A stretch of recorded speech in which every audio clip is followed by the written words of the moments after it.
নমস্কাৰ মই ডক্টৰ প্ৰিয়ংকা দেৱী এগৰাকী গ্ৰাম্য চিকিৎসক লগতে PhD ইন সোশ্যাল ওয়াৰ্ক আৰু আজি আমি কথা পাতিম প্ৰেগনেন্সিৰ 17 নম্বৰ সপ্তাহৰ বিষয়ে আৰু আমি জানিম যে প্ৰেগনেন্সিৰ 17 নম্বৰ সপ্তাহত আমাৰ শৰীৰত কি সলনি হয় আমাৰ হবলগীয়া শিশুটিৰ শৰীৰত কি সলনি হয় আমি কি কৰা উচিত আৰু লগতে আমাৰ হবলগীয়া দেউতাকসকলে কি কৰা উচিত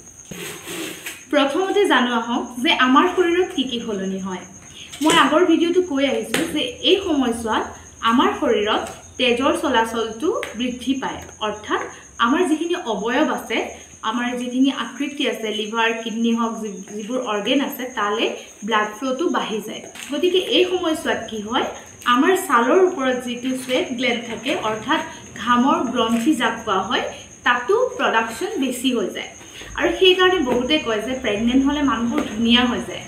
আসলতে কথাটো কি যেতিয়া আমি প্ৰেগনেন্সি পিৰিয়ডত থাকো আমাৰ যেটো স্বেট গ্ল্যান্ড থাকে কি বেছিকৈ ঘাম প্ৰডাকশন কৰে আৰু তাৰ বাবে আমি কি হয় এটা ফ্ৰেশ লুক আহে যদি আমাৰ স্কিনখন আগতে শুকান আছিল এতিয়া কি হৈছে হেতু লাহে লাহে অকমান অইলি হৈছে আৰু সেইভাবে মুখৰ উজ্জ্বলতাটো বৃদ্ধি পাইছে কিন্তু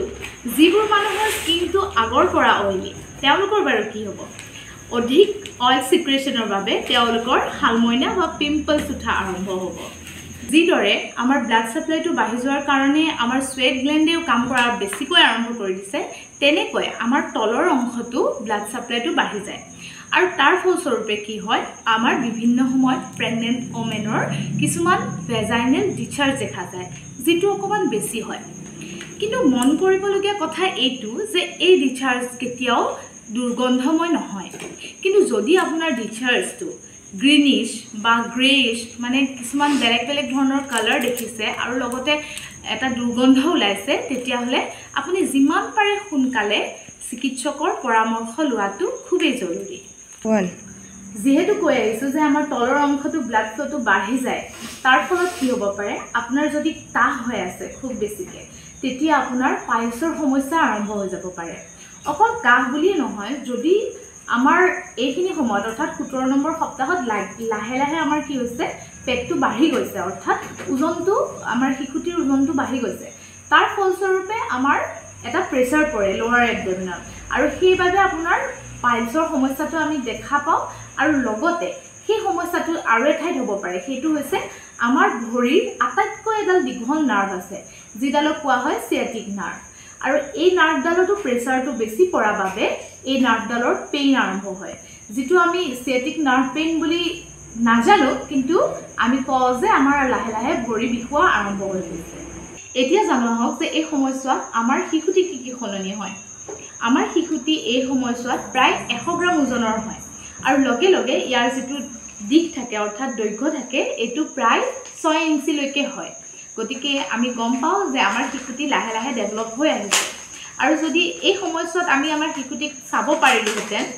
আল্ট্ৰাসাউণ্ডটো আমি চাব পাৰো তেতিয়া চালে আমি কি দেখিম যে শিশুটিৰ মুখখন লাহে লাহে ফিচাৰ্ছবোৰ আহি এটা মানুহৰ মুখৰ দৰে শেপ লৈ লৈছে এতিয়া জানো হওক যে এই সময়ছোৱাত আমাৰ কি অসুবিধা হ'ব পাৰে এই সময়ছোৱাত আমি কি ফিল কৰো যে আমাৰ পেটটো লাহে লাহে টানি ধৰিছে অৰ্থাৎ লাহে লাহে আমাৰ পেটত থকা বেবিটো গ্ৰো হোৱা আৰম্ভ কৰিছে আৰু তাৰ ফলস্বৰূপে লাহে লাহে আমাৰ ষ্ট্ৰেচ মাৰ্কবোৰ ডেভেলপ হ'ব পাৰে অৰ্থাৎ পেটত কিছুমান দাগ আহিব পাৰে আৰু এইবোৰ আমি আৰম্ভণিতে যদি কন্ট্ৰোল মানে কেয়াৰ লওঁ তেতিয়া পিছলে এই ষ্ট্ৰেচ মাৰ্কবোৰ বৰ বেছি নহয় আৰু তাৰ বিষয়ে মই আপোনালোকক যদি আপোনালোকৰ প্ৰয়োজন বোধ কৰে কমেন্টত দিব মই আন এটা ভিডিও আপোনালোকক বনাই জনাই দিম এতিয়া আমি জানো আহক যে এই সময়ছোৱাত আমি কি কেয়াৰ লোৱা উচিত এতিয়া সকলোতকৈ ইম্পৰ্টেন্ট কথা হল আমি 3 মাহ শেষ হোৱাৰ পিছতে আমি ক্যালসিয়াম আৰম্ভ কৰিব লাগে আৰু এগৰাকী প্ৰেগনেন্ট ওমেনে সদায় এটলিষ্ট 1000 মিলিগ্ৰাম ক্যালসিয়াম ল'ব লাগে আৰু এইটো আমি ইজিলি এভেইলেবল থাকে আমাৰ হস্পিটেলবোৰত গভৰ্নমেন্ট হস্পিটেলবোৰত আৰু আপুনি ইচ্ছা কৰিলে প্ৰাইভেটলিও আপুনি খাব পাৰে আৰু আমি কিছুমান এনেকুৱা ডায়েট অৰ্থাৎ আহাৰ গ্ৰহণ কৰিব লাগে য'ত ক্যালসিয়াম আৰু ভিটামিন ডিৰ মাত্ৰাটো ভালে থাকে আৰু ভিটামিন ডিৰ বাবে আমি এই সময়ছোৱাত ভিটামিন ডি আমাৰ বাবে খুবেই উপযোগী আৰু আমি জানোই যে সূৰ্যৰ ৰশ্মি ভিটামিন ডিৰ এটা বহুত ৰিচ উৎস হয় এই সময়ছোৱাত আমি কি কেয়াৰ ল'ম তাৰ ভিতৰত আৰু কেইটামান কথা আহি পৰে যে এই সময়ছোৱাত আমাৰ পাইলছ হোৱাৰ চান্স বেছি থাকে, যিটো মই আপোনাক এই ভিডিঅ'টোতে কৈ আহিছোঁ। গতিকে আমি কি কৰিব লাগে, এই সময়ছোৱাত আমি যিমান পাৰোঁ ফাইবাৰ জাতীয় খাদ্য গ্ৰহণ কৰিব লাগে, যেনে হৈ গ'ল আমাৰ ভেজিটেবলছ, ফ্ৰুইটছ, আৰু আমি যিমান পাৰোঁ সিমান আমি তৰল পদাৰ্থ অৰ্থাৎ পানী, জুচ বা তেনেকুৱা জাতীয় খাদ্য গ্ৰহণ কৰিব লাগে। এই সময়ছোৱাত গাখীৰটো খুবেই উপকাৰী, গতিকে সকলো মাকে যাতে গাখীৰ গ্ৰহণ কৰে এই কথাৰ প্ৰতি লক্ষ্য ৰাখিব লাগে। আৰু আমাৰ যিটো উদ্ভিদ ডায়েবেটিছ আছে, মানে হ'বলগীয়া দেউতাকসকলৰ বাবে আজিৰ ভিডিঅ'টোৰ পৰামৰ্শ হ'ল আপোনালোকে যিমান পাৰে আপোনালোকৰ পত্নীক আপোনালোকে উৎসাহ দিব যে তেওঁ যাতে হাই ফাইবাৰ ডায়েট, লগতে গাখীৰ, কেলছিয়াম ইত্যাদি গ্ৰহণ কৰে, কাৰণ এইখিনি আপোনাৰ শিশুটোৰ বিকাশৰ ওপৰতো যথেষ্ট প্ৰভাৱ পেলায়। গাখীৰ যদি কোনোবাই খাব নিবিচাৰে তাক আমি বহুত জোৰ কৰি গাখীৰ খুৱাব নালাগে। গাখীৰৰ সলনি আমি আন কিছুমান অপশ্যন বাছি ল'ব পাৰোঁ, যেনে ধৰক গাখীৰৰ সলনি দৈ হওক, পনীৰ হওক, মিল্কশ্বেক হওক। গতিকে যিকোনো প্ৰকাৰে আমি আমাৰ গৰ্ভৱতী মহিলাগৰাকীক গাখীৰটো সেৱন কৰোৱাব লাগে।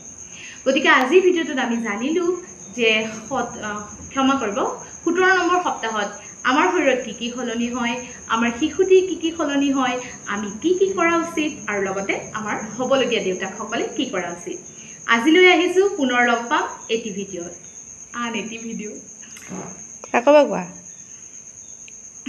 আজিলৈ আহিছোঁ, পুনৰ লগ পাম আন এটি ভিডিঅ'ত। গতিকে আজিৰ ভিডিঅ'টিত আমি জানিলোঁ যে আমি 17 নম্বৰ সপ্তাহত কি কৰা উচিত, আমাৰ শৰীৰত কি সলনি হয়, আমাৰ শিশুটি কি সলনি হয়, আৰু লগতে আমাৰ হ'বলগীয়া দেউতাকসকলে কি কৰা উচিত। আজিলৈ আহিছোঁ, পুনৰ লগ পাম আন এটি ভিডিঅ'ৰ সৈতে। ধন্যবাদ।